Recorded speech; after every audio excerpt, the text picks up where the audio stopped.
English phonetics, vocal organs. What is another name for vocal organs? Another name for vocal organs is vocal tract.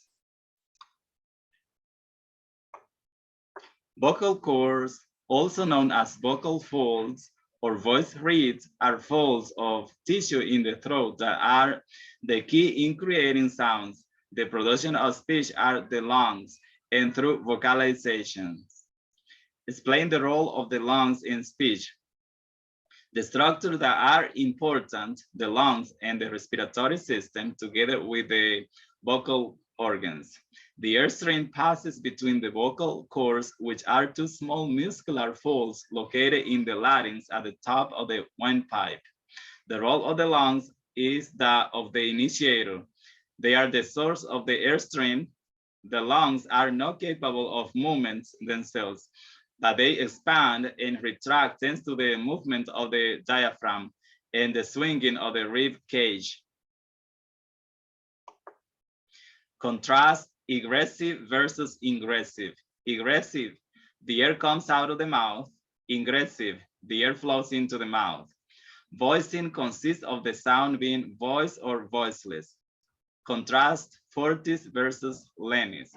Fortis, the muscular effort needed to drive the air out of the body is substantial. For example, sounds like p, and you can feel or you can see how I make a big effort to pronounce this sound because it's voiceless. Lenis, the little muscular effort is needed to drive the air out of the body. For example, b, b. In this case, I don't have to make a big effort because this sound is voiced and my vocal cords vibrate. Where is the larynx located? The larynx is that part of the vocal tract that comes immediately on top of the trachea windpipe and is coextensive with it. What does the larynx hold? The larynx contains the vocal cords, also called the vocal folds, made of elastic tissue and capable of movement. The larynx also plays an important role in the initiation of the airstream mechanism. The pharynx, the role of the pharynx is that of resonance. What is the shape and the making of the vocal cords? These are elastic tissue placed in the larynx. They are joined at the front of the larynx at the level of Adam's apple and are capable of movement horizontally. What happens when they are close to each other? When they are apart and when they are apart. When they are open, the airflow from the lungs is unimpeded. It accordingly does not set the vocal cords into vibration. The vocal cords are not vibrating. The sounds articulated are voiceless. For example, t, p. When they are closed, they are brought into a firm contact. As long as they are maintained, there is no vibration. When they are released, the glottal stop is articulated. Narrow. When the vocal cords are close to one another, the airflow sets them into vibration. The sounds articulated are voiced. For example, B, V, H, and J. How is the roof of the mouth divided? The roof of the mouth is divided into parts starting from the back. The soft palate velum. The velum is capable of assuming two positions. Velum, lowered velic, opening. The nasal cavity is available. There is some air in the vocal cavity, but it is blocked at a given point of articulation. The only passage available for the air is the nose. Therefore, the sounds articulated are nasal sounds. For example, the velum can also be raised, belly closure. The nasal cavity is shut. Accordingly, the only outlet available is the mouth. The sound articulated this way is called oral sounds. The velum also serves as a place of articulation in sounds like k, j.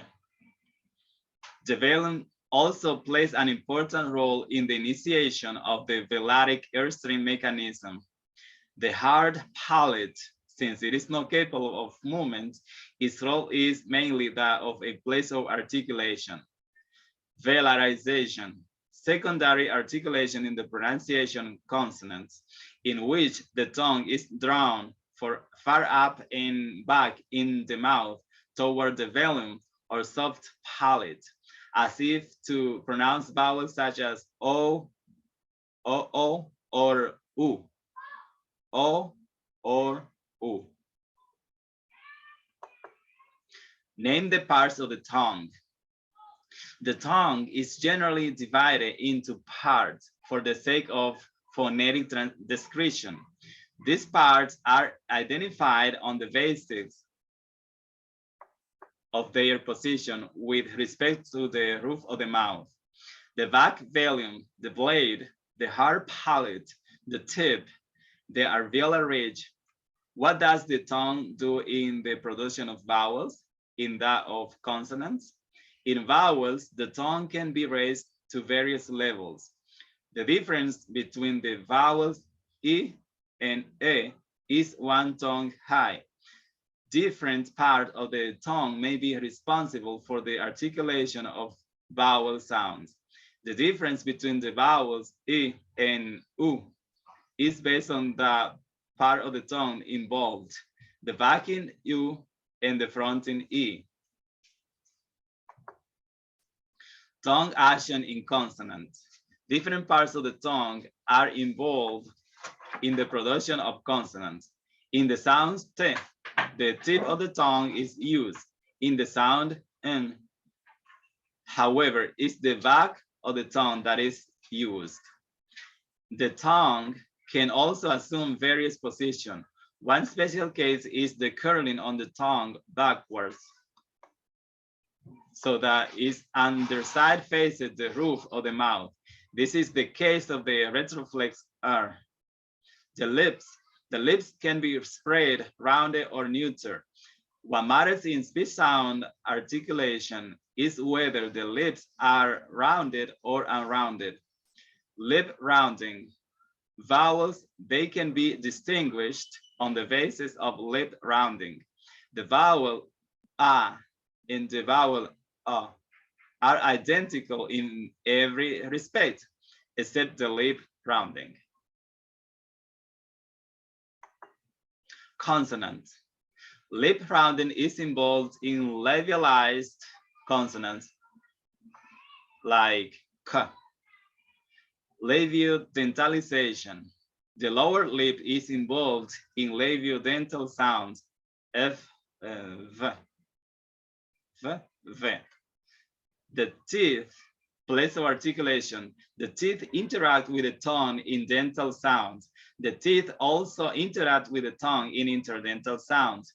I, sounds in which the tongue tip is protruded between the upper and lower teeth. The teeth also participates in displaced articulations like labiodentalization, in which case the lower lip is made to move backwards to interact with the upper teeth.